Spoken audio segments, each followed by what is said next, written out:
what is in the world that we shouldn't love it? Remember that the Bible says that God so loved the world.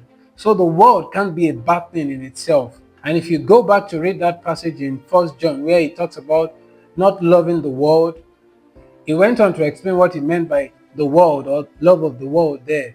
The lust of the flesh, the lust of the eyes, and the pride of life. I think there's a similar example by Paul that we can use. Paul talked about the love of money. Now, we all use money, so we know that money itself cannot be the bad thing, but something called the love of money.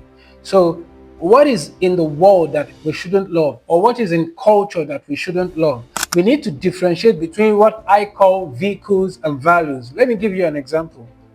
There is a difference between rhymes, tones, and tunes that go along with the music and its lyrics on the other hand. And recognizing such kind of differences is very important. There is a difference between vehicles and values, and for the most part, whatever style of music or art form we see in the world, Christians should be able to lay hold on the art form, the vehicle, without going with the values that it promotes. For example, like I said, you can take a style of music, its tunes, its beats, and all of that, while not going with its lyrics. But that's not enough. Conservative Christians can easily say to all that I have said, it's not just the lyrics. There are some spirits behind some styles of music. I agree with you, and I'll even tell you what you mean by spirits. The Bible warns us against strong drinks, and we can even say spirits. Why? Because it makes us lose our sanity and our presence of mind. The Bible also warns against too much laughter and happiness. Why does the Bible do that?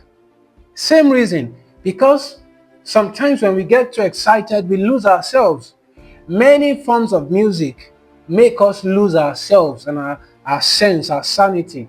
Just like those strong drinks and just like too much excitement, some form of music, some beats, some tunes, they make us lose ourselves and our sanity. God made us to be humans, to be wise creatures, not animals that have no wisdom. So any song that promotes lasciviousness and lack of self-control, it's not godly and it is not encouraged. It doesn't even matter if it was started by a Christian.